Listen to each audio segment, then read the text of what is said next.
Saudações, meus caros, tudo bem? Bom, dando continuidade ao conteúdo de sociologia, nós vamos hoje estudar o francês Émile Durkheim. Bom, Durkheim é, sem sombra de dúvida, membro do seleto grupo do que podemos chamar de clássicos da sociologia. Talvez dos nomes entre os três mais importantes. Eu digo três, mas eu deveria dizer quatro, e é proposital. Por que três e não quatro? Se a gente pensar, são quatro os nomes importantíssimos na formulação do que a gente vai chamar de sociologia, ou de entender a sociologia como uma ciência social. Esses quatro nomes são Auguste Comte, o primeiro, vocês já estudaram, Émile Durkheim, segundo, Karl Marx, o terceiro, e Max Weber, o quarto. Quando eu digo três nomes importantíssimos, porque quer queira, quer não, Auguste Comte, ele foi o iniciador. Ele tentou desenvolver a sociologia partindo do pressuposto da aplicação do método científico à sociedade. E sendo a sociedade um organismo vivo, sendo a sociedade um espaço em transformação permanente, não cabia a aplicação de um método, de uma receita estática e que precisaria de, por exemplo, experimentações, repetições de eventos sociais para a formulação de teorias, por exemplo. Então, Comte, óbvio, contribui muito, e não à toa a gente o estuda, mas é a partir de Durkheim que a gente vai ter a consolidação de um método seguro de construção do conhecimento sociológico. Então, é a partir dele que a gente começa a ter ali um caminho seguro para seguir, para formular base teórica e ter como é que eu posso dizer, a sociologia como um conhecimento seguro, como um conhecimento verificável. E aí agora vocês vão descobrir por quê. Tranquilo? Eu vou fechar o webcam e vamos aos slides. Durkheim e a construção de um método. Primeiro, é preciso lembrar que Durkheim ele parte do positivismo de Comte. Ele vai dialogar com o positivismo de Comte, mas ele quer transformar a sociologia numa ciência independente, numa ciência que tenha os métodos próprios do pensar, do fazer científico. E aí, óbvio, com todas as particularidades que a sociologia tem enquanto ciência. Então, ele vai buscar meios, buscar métodos para adequar essa ciência à, à ideia de independência, à ideia de princípio de que ela não está usando um método que pertence a outra ciência, ela tem um método próprio.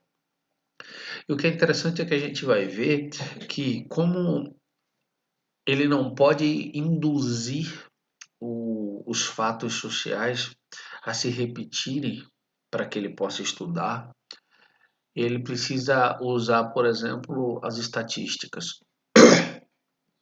Ele precisa fazer uso dos dados estatísticos para formular teorias. É assim que, de certa forma, ele vai construindo esse método que se torna muito comum nas sociedades, nas ciências sociais, nas ciências humanas, que é dialogar com outras áreas do conhecimento, como quem constrói um alicerce.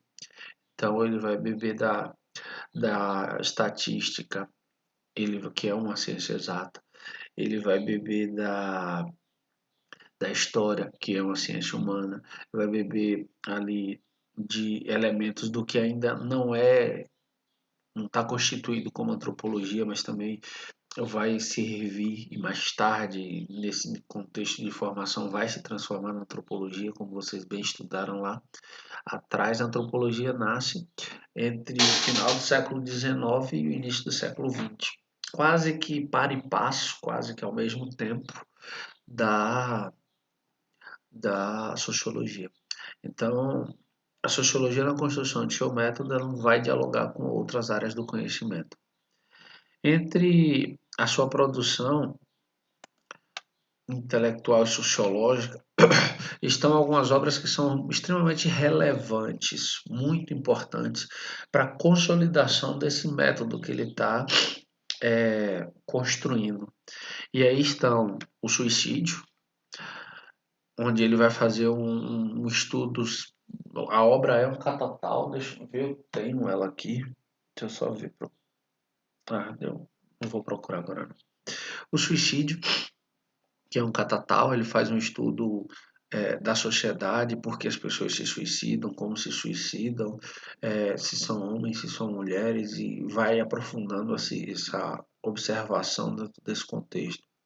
Da divisão do trabalho social, ou seja, o lugar que cada indivíduo ocupa dentro das relações sociais e como esse lugar social acaba afetando as próprias relações sociais. A regra do método sociológico, ou seja, vai estabelecer os parâmetros do método que vai nortear as pesquisas dentro da sociologia. E essa última obra, entre as mais importantes, publicada depois de sua morte, Lições de Sociologia. Nessas obras, o Durkheim ele vai construir uma percepção da sociedade, da realidade como um todo, de que a sociedade é um organismo vivo, de que as sociedades elas têm particularidades próprias de cada espaço social e que é fundamental ter isso em mente, é fundamental levar isso em consideração no estudo de uma determinada sociedade. Uma outra coisa que ele vai levantar como base para a construção de conhecimento seguro é a compreensão de que as sociedades ao longo da história elas surgem simples, elas se organizam de forma ali básica, as pessoas têm demandas, as pessoas têm necessidades, que são necessidades iniciais voltadas, por exemplo, para a sobrevivência. Mas na medida em que essas sociedades vão evoluindo, essas sociedades vão se tornando sociedades complexas e essa complexidade vai criando outras necessidades, vai criando outras demandas que não existiam até então. Então seria para ele um trânsito, seria um deslocar das sociedades mais simples em direção às sociedades mais complexas. As mais complexas, as mais avançadas. Lembrando que Durkheim ele não apenas concordava em muitos aspectos com o positivismo kantiano, mas também via no capitalismo o modelo econômico ideal, onde as relações sociais e humanas elas se estabeleciam de uma forma válida, o melhor dos mundos ali naquela situação. Tranquilo?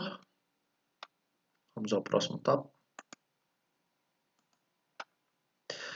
Para ele, a sociologia moderna teria como objetivo agrupar sociedades em tipos sociais, segundo suas semelhanças.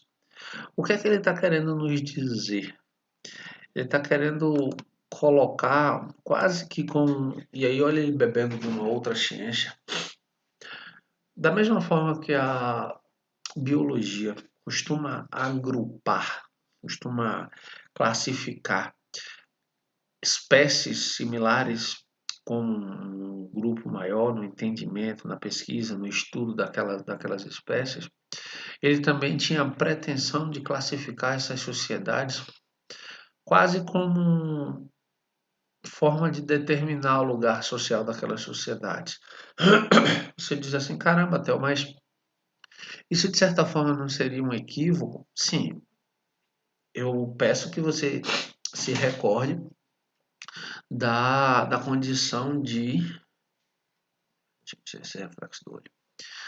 Da condição de não cometerem anacronismos. Hoje você pode olhar para trás e dizer: caramba, então se ele classificasse as sociedades de fato dessa forma, a gente teria hierarquias completamente distintas para as sociedades mundiais, porque elas são diferentes em suas estruturas, em seus valores, em seus momentos sociais. No entanto, Durkheim, como qualquer outro cidadão, eu gosto muito daquele provérbio árabe que diz que os homens são mais filhos do seu tempo do que dos seus pais. Durkheim não escapa à regra. Por quê? Porque ele está pensando, de certa forma, dentro do contexto social em que ele vive. Um contexto que ainda está, principalmente na França, ainda está vivendo os impactos do processo de industrialização, as transformações sociais, econômicas e políticas, fruto dessa industrialização. Está ali se desdobrando os acordos que vão desencadear o neocolonialismo. Há na Europa Central, e ele está na França, ali no epicentro da situação, há na Europa uma crença de que o modelo civilizacional mais evoluído que existe é o modelo europeu e que todas as civilizações que não estão inseridas dentro dessa ideia de uma sociedade urbana e industrial são civilizações inferiores, são civilizações que precisam evoluir. É com esse discurso, de certa forma, de combate à barbárie, de combate a essa involução, que a Europa decide neocolonizar parte do continente asiático e parte do continente africano. Então perceba que as discussões sociológicas dele dialogam com o tempo que ele está pensando. Então, quando ele pensa em classificar essas sociedades como semelhantes, essa classificação vai estabelecer parâmetros onde cada sociedade vai se inserir de acordo com o seu momento de evolução, ou seja, de acordo com o seu momento mais próximo ou mais distante dessa lógica europeia de urbanizado e industrializado. Tá claro até aqui? Uma outra fala que Durkheim vai deixar claro em suas obras é que a sociedade faz o indivíduo. Diferente, por exemplo, de Weber, que vocês vão estudar, que Weber diz que os indivíduos que constituem a sociedade, Durkheim vai dizer que não, é a sociedade que faz, que molda o indivíduo. Por quê? Porque o indivíduo é uma parte da sociedade. E quando ele aqui chega, quando ele aqui se instala enquanto indivíduo, parte dessa sociedade, já existem normas, regras, leis que determinam os rumos e como esse sujeito vai viver. Então, ele só vai ao longo do tempo se adequando a essas normas, regras e leis que ele vai aprender através da educação formal ou da educação informal. Mas as regras já existem, as regras já estão postas. Então, a sociedade é maior do que o indivíduo, é mais importante do que o indivíduo. E ela acaba moldando a forma como esse indivíduo vai se comportar na vida coletiva. Ficou claro? Lembrando, se você tiver alguma dúvida, anota no seu caderno, porque a gente vai saná-la assim que a gente for fazer a live tira dúvidas. Fechado?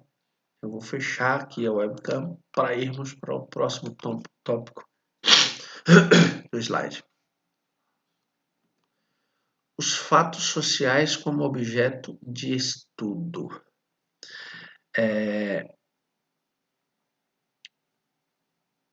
que é um fato social, né? Um objeto central de estudo da sociologia são os fatos sociais. Fato social é o nome que o Durkheim vai dar para os fenômenos sociais e que devem ser estudados como coisas. Perceba que situação. O que é que ele está chamando de fatos sociais? O fato social é todo o evento, todo o fenômeno social que pode ser transformado em objeto de estudo da sociologia.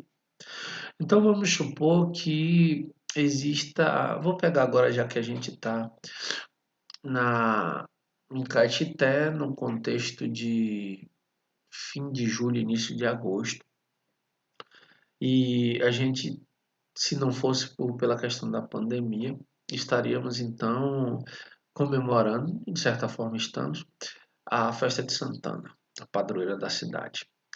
Há nessa lógica, há nesse recorte, a festa de Santana, o tributo, o respeito a essas celebrações é parte cultural de quem somos enquanto povo. E ela se repete todos os anos, praticamente dentro dos mesmos moldes.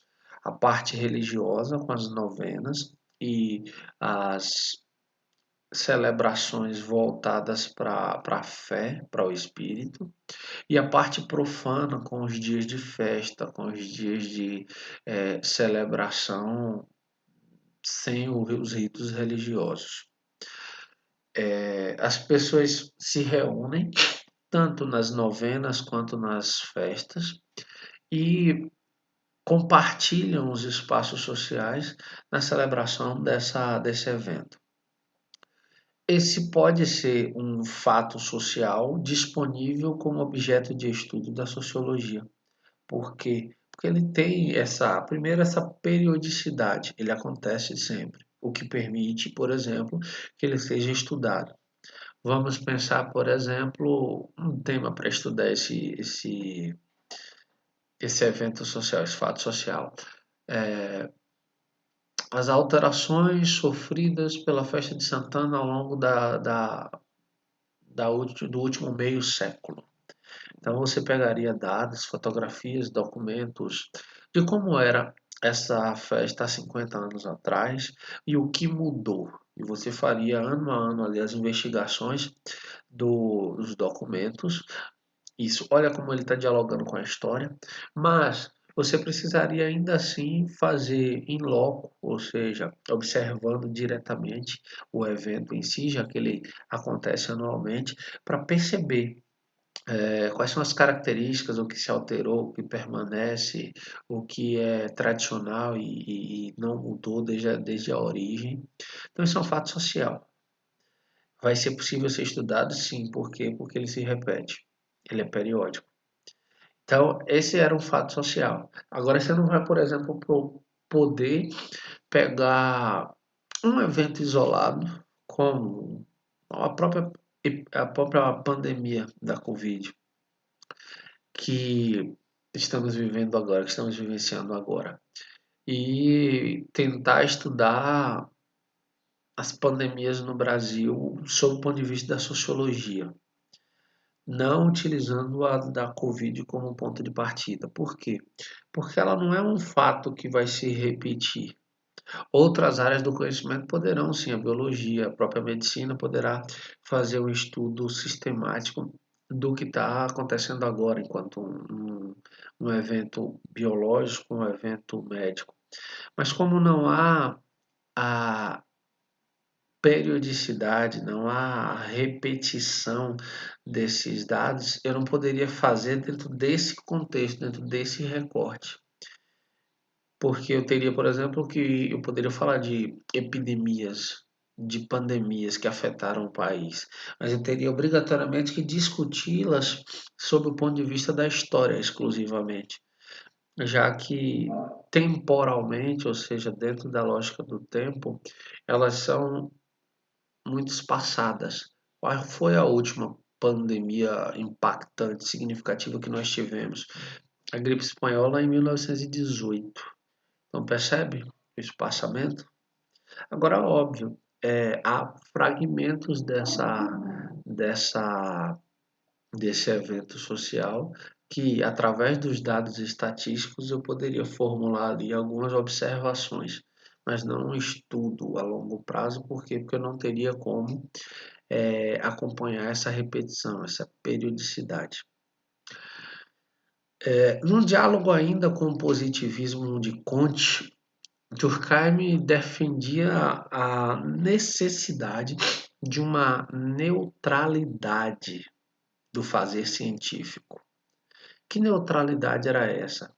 Era a necessidade que ele enxergava de que o pesquisador ele deveria se afastar emocionalmente, não apenas fisicamente para enxergar melhor os fatos sociais, mas principalmente emocionalmente, para não se permitir contaminar a cena, contaminar o cenário, contaminar o próprio objeto de estudo com seus valores pessoais.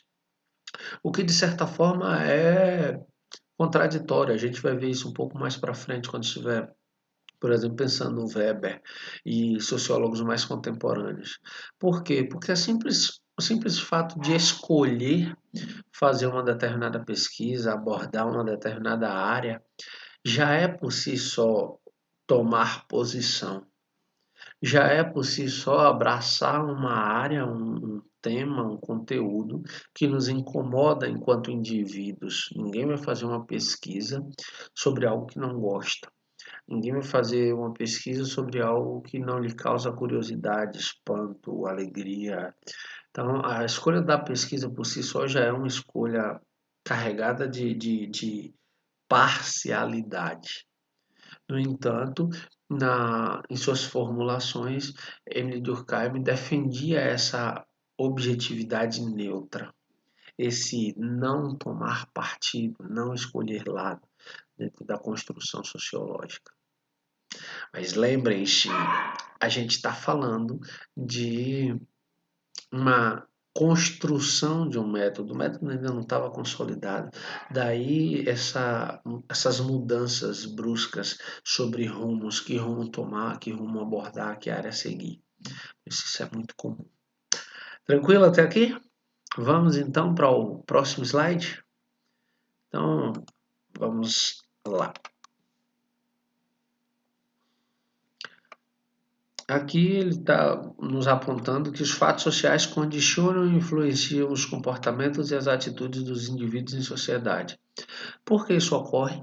Porque, como eu havia dito, o sujeito ele é inserido dentro da sociedade e essa sociedade já tem estruturada seus valores, suas regras de conduta, suas normas, suas leis. E aí o indivíduo ele é obrigado, tanto pela educação formal quanto pela educação informal, a se adequar a esses valores, essas normas, essas leis, para que o convívio dele em sociedade flua da forma mais harmônica possível. Característica dos fatos sociais. Parou, Nietzsche! As participações especiais dos cachorros. Bom, característica dos fatos sociais. Como vocês podem perceber, e eu havia dito antes, esses fatos sociais, eles têm particularidades que, agora que eu vou explicar, vocês vão perceber que eles acabam fazendo parte do nosso cotidiano, quase que da forma como Durkheim nos apresenta. Ele vai dizer o seguinte: os fatos sociais são externos ao indivíduo porque existem antes dele nascer e continuarão existindo depois que ele morrer. O que é que Durkheim está propondo enquanto reflexão? Ele está nos dizendo que os fatos sociais, os eventos dos quais nós fazemos parte como membros da sociedade, os valores e as leis, existem antes da gente nascer. Ou seja, a gente é inserido num sistema já pronto, já em andamento. E que, quando a gente morrer, é natural que esse sistema ele permaneça, ele continue sendo levado à frente, tendo continuidade com os outros indivíduos que vão sobrevivendo a nós. Os fatos sociais, eles são coercitivos, ou seja, eles estabelecem limites através da força. Por quê? Porque a força que os fatos exercem sobre os membros de uma sociedade leva-os a respeitar as normas ou regras sociais, independente de suas vontades e escolhas. Aqui a gente pode pensar, e a gente já estudou isso lá no 8º ano, que nós somos livres para fazer escolhas. No entanto, a gente precisa fazer essas escolhas ciente da responsabilidade que cada uma delas acarreta. Por exemplo, você sabe que roubar é crime. Você não está impedido completamente de roubar. A maioria das pessoas não roubam. Por quê? Porque sabem que ao roubarem serão presos e condenados. E quer queira, quer não querem isso para suas vidas. Então a maioria delas acabam não participando disso. Outras aceitam o risco de roubar e, se forem descobertas, óbvio, serão punidas, serão sancionadas como um exemplo para que o resto da sociedade não ache que o crime compensa. Por isso, os fatos sociais são coercitivos. Existem as duas possibilidades de sanções. O que são sanções? São punições. Quais são essas duas possibilidades de sanções? Primeiro, a sanção legal, que é a sanção estabelecida pela justiça. De que forma? Se alguém comete um crime, ela vai ser punida de acordo com a lei. Se você matou, você vai responder a esse crime sob a perspectiva de um homicídio doloso, quando há a intenção de matar, e ou culposo, quando você cometeu o homicídio, mas não havia a intenção de realizá-lo, foi uma espécie de acidente. Então, você será punido de acordo com a lei. E aí, óbvio, tem os agravantes, os atenuantes, que são a letra da lei. Quando você pensa nas sanções espontâneas, as sanções espontâneas normalmente são a quebra dos ritos estabelecidos pelos valores sociais, mas que não necessariamente são lei. Então, eu vou pegar um exemplo do jeitinho brasileiro, que a gente discutiu lá no 8º ano.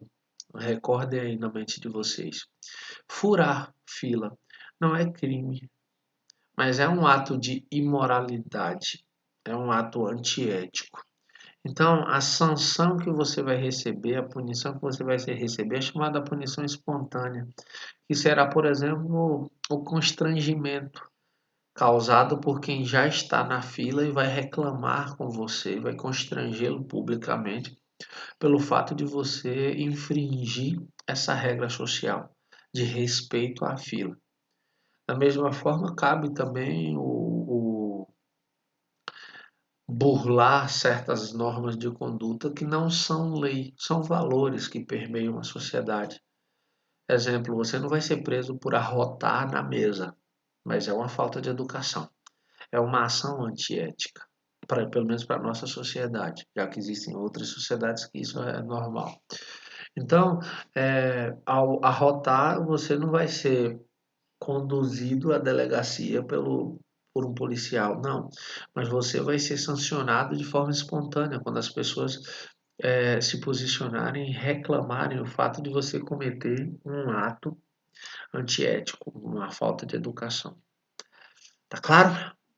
Tranquilo aqui para a distinção entre sanções legais e sanções espontâneas? Então vamos adiante.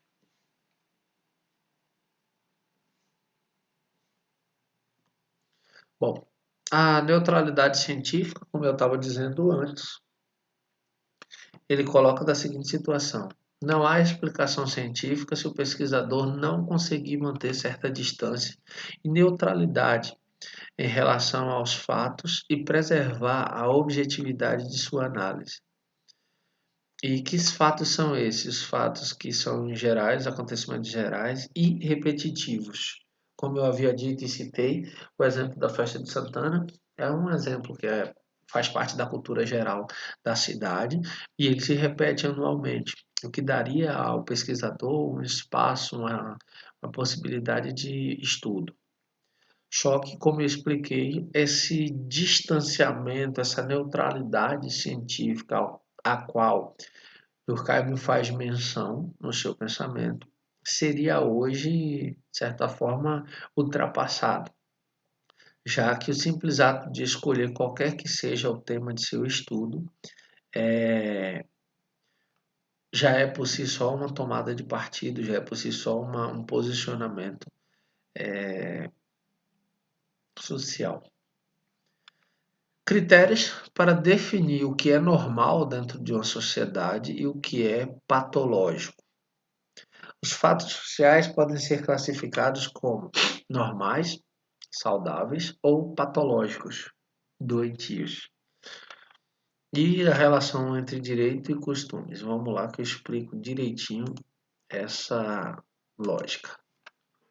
Uma vez eu estava dando aula, me recordo, deve ter pelo menos uns 5 anos, e eu disse: o crime não é responsabilidade, não é culpa do criminoso apenas. Ele é culpa da sociedade da qual o criminoso faz parte. Porque o crime se enquadra dentro da ideia de normalidade. Vou pensar, o livro de vocês utiliza o furto como exemplo. O furto é um fato normal. Por que normal? Porque ele acontece em praticamente todas as sociedades. Eu, nesses anos de leitor, de historiador, de professor de sociologia, de professor de filosofia, nunca encontrei uma sociedade em que nunca houve um furto, que nunca houve um crime. Então, o crime é algo que é parte da sociedade, é parte do que ela é enquanto sociedade. E por isso, por existir o crime e ser normal, existem as leis que punem esse crime. Por isso que quando você ouve o termo normal, apesar de chocar, de impactar, como assim normal? Então eu vou aceitar? Não, é porque ele sempre aconteceu. E por ele sempre acontecer, existem formas claras, leis claras de como puni-lo. Um exemplo de patologia dentro das relações sociais, eu estou com uma coceira no nariz absurda. Na mão dizem que é dinheiro, no nariz é o quê? Numa sociedade que vai pensar esse furto como uma ação normal dentro das relações sociais, o patológico seria uma situação completamente atípica, completamente fora dessa normalidade, porque não acontece sempre. E precisa, por exemplo, de uma adequação, de uma situação nova, diferente, para passar a ser pensado dessa lógica. Por isso ele não é saudável, por isso ele é doentio. E aí precisa ser inventada uma outra forma, uma nova forma de punir, de evitar que aquilo aconteça, para torná-lo normal. Vou usar um exemplo que a gente começa a ter acesso com a lógica da internet. Há até pouco tempo atrás não havia uma lei que punisse os chamados crimes virtuais. Por quê? Porque a internet era um território novo. A internet estava surgindo, se consolidando no mundo afora, mas ainda não haviam tantos crimes possíveis pela internet passíveis de serem punidos. Então, pensar um caso específico, você tira fotos pessoais, as mais diversas da sua família e guarda no celular ou no computador. E algumas pessoas fazem fotos íntimas e guardam também no celular ou no computador. E esse celular, ou esse computador, em algum momento precisa de uma manutenção e ele é encaminhado para a manutenção, para uma loja que faz o conserto. Um técnico qualquer manuseando essas imagens, ele tem acesso a essa intimidade que você não gostaria que ele tivesse. E tendo acesso a essa intimidade, faz um uso indevido delas, publicando-as na rede, na internet. Isso aconteceu, por exemplo, com uma atriz da Globo chamada Carolina Dickmann. E gerou uma repercussão grande, porque, óbvio, ela era uma celebridade na época em que isso aconteceu, uma atriz global. E começaram a surgir discussões sobre uma proteção para as pessoas nesse sentido. Daí surge a lei Carolina Dickmann, que pune qualquer forma de divulgação indevida de documentos e imagens pessoais, fruto dessa relação. Que relação? Quando você precisou dar manutenção em um aparelho seu, um computador, um celular, levou para a loja e o técnico acessou para consertar, mas pegou essas imagens e jogou na internet. Então agora já existe uma lei que nos protege desse tipo de situação. Antes não havia. Então, antes isso era um fato extraordinário, sem precedentes, ou com poucos precedentes, mas que ainda não tinha se tornado um problema social a ponto de precisar de uma lei para nos proteger. Então, ele era patológico ali. Hoje ele é normal. Tá claro a distinção? E, para Durkheim, a letra da lei, a lei propriamente estabelecida, ela é rígida, ela é engessada. Mas como a lei ela não está fora da sociedade, ela é parte da sociedade e ela não surge do nada, ele diz que os costumes acabam servindo como uma espécie de tempero para a lei, para torná-la mais maleável e adequada à sociedade que ela irá proteger. É como se esses costumes eles flexibilizassem essa relação entre a lei e a sociedade. Beleza? Então vamos ao próximo tópico, ou melhor, o próximo slide. Bom, para Durkheim existem as consciências individuais e as consciências coletivas. A consciência coletiva não seria o somatório das consciências individuais e particulares de cada um, mas uma consciência exterior a todas as pessoas e imposta de fora. Como assim, Theo? Não entendi. Vamos lá. Ele está dizendo que essa consciência coletiva, ela não é o somatório de todos os indivíduos, da minha consciência, da sua, da dos seus colegas, da dos seus pais, da dos meus pais. Não. Ela é uma consciência que está fora da gente. Por que está fora? Lembra que eu disse lá no começo da aula que as sociedades que fazem os indivíduos. Por quê? Porque a consciência coletiva, ela existe antes de eu existir enquanto indivíduo. Quando eu chego, ela já existe. Eu só vou compartilhar.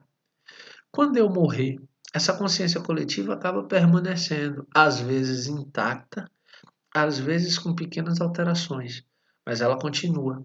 Eu desapareço, mas essa consciência coletiva, ela não desaparece.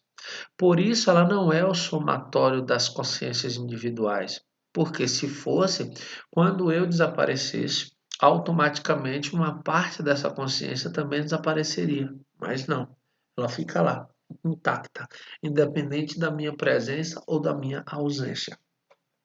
Logo, a consciência coletiva seria um conjunto de crenças e sentimentos comuns à média dos membros de uma mesma sociedade. Ou seja, ela representa o que as pessoas pertencentes àquela sociedade costumam pensar sobre os diversos eventos sociais, os diversos eventos sociais. A consciência coletiva, portanto, limita e delimita os atos individuais. Você sabe que é errado matar, porque está na lei. Então você não vai matar. Você até pode escolher matar, mas como eu disse antes, irá sofrer sanções legais. Perfeito?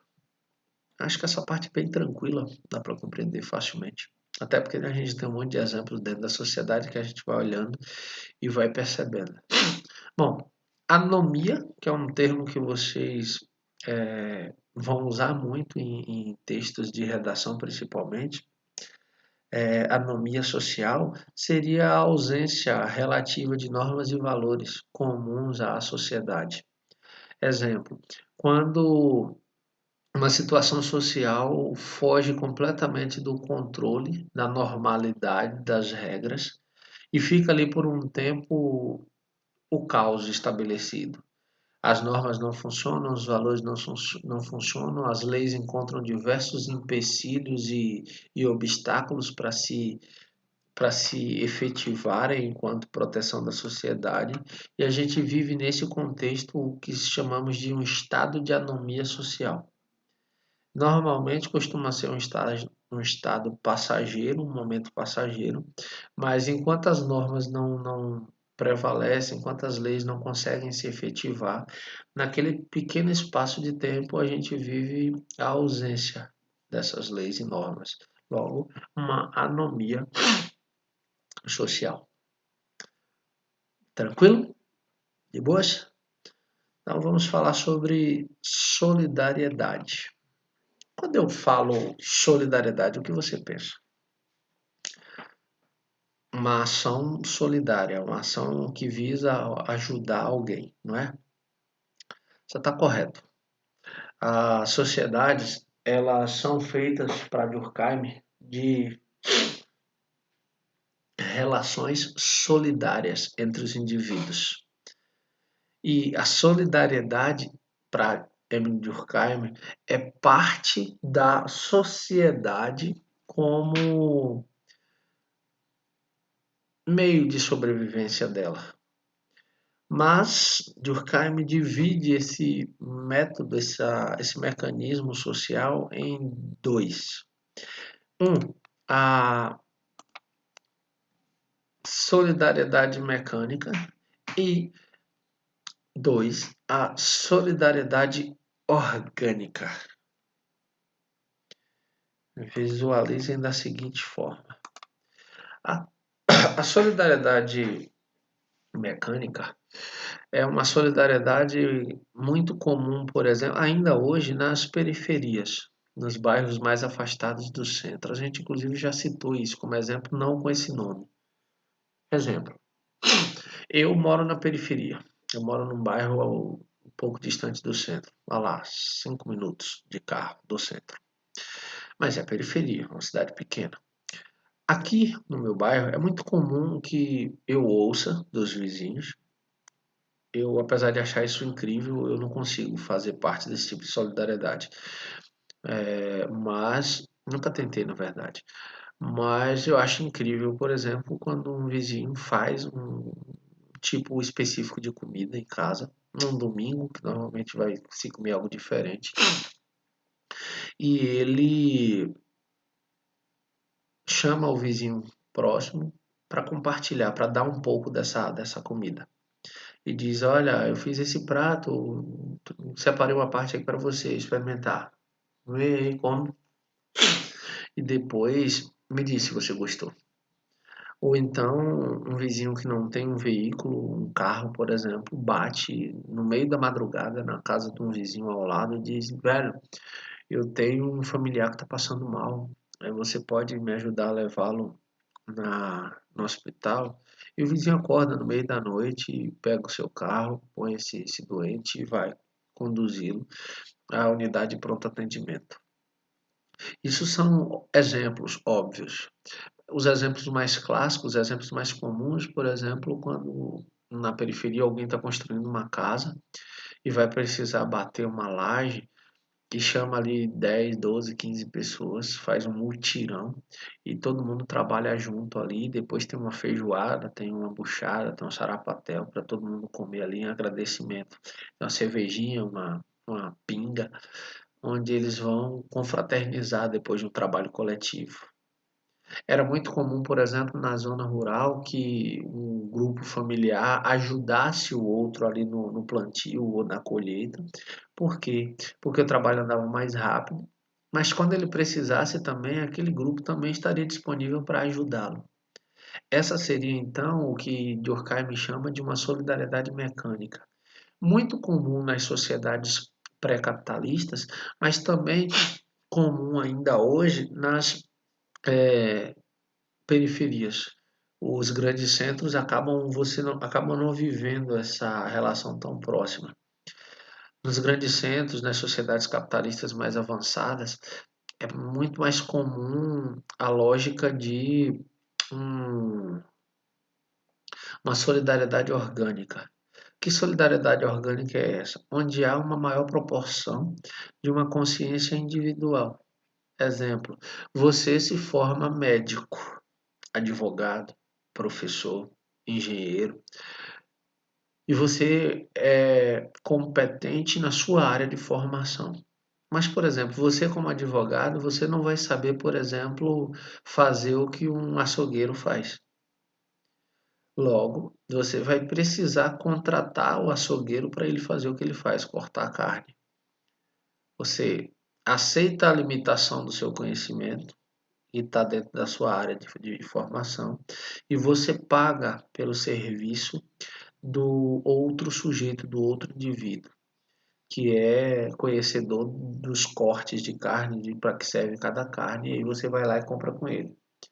Você não sabe, por exemplo, construir uma mesa, então você vai pagar para um marceneiro que ele construa. Então essa solidariedade orgânica é determinada pelo lugar social que cada sujeito ocupa dentro dessa sociedade produtiva, e a relação se estabelece através do pagamento por essa ação. Então, se você precisa de algo, você como médico, você não vai fazer o pão. Você vai trabalhar para ter o dinheiro para comprar o pão. Então, essa relação acaba fluindo dessa forma. E são mais adequadas à sociedade capitalista. Bom, esse é o conteúdo, deixa eu ver, sobre Durkheim. E se ficou alguma dúvida, anota no caderno. E na próxima live a gente tira. Fechado? No mais, eu fico por aqui e a gente se encontra em breve. Abraço. Tchau, tchau, galera.